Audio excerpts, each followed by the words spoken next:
আসসালামু আলাইকুম। বড় বড় গুণীজনেরা বলেছেন অথবা কবিরা বলেছেন যে ৪টি কাজ অসম্ভব। ১. পিঁপড়ার ঠোঁটে লিপস্টিক দেওয়া। ২. মশাকে শাড়ি পরানো। ৩. হাতিকে কুলে নেওয়া। আর ৪ নাম্বারটি হচ্ছে কোনো মেয়ে মানুষকে কিছু বোঝানো। এই ৪টি কাজ একদমই অসম্ভব। ব্যথা কখনো কাউকে দেখানো যায় না, আবার বোঝানোও যায় না, হোক সেটা শরীরের বাহিরে কিংবা ভিতরে।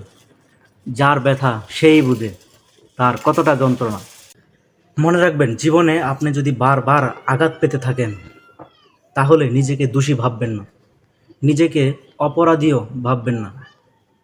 কেননা সবসময় একটা কথা মনে রাখবেন, যেই গাছের ফলটি বেশি মিষ্টি হয় সেই গাছেই পাথর বেশি ছুঁড়ে মারা হয়।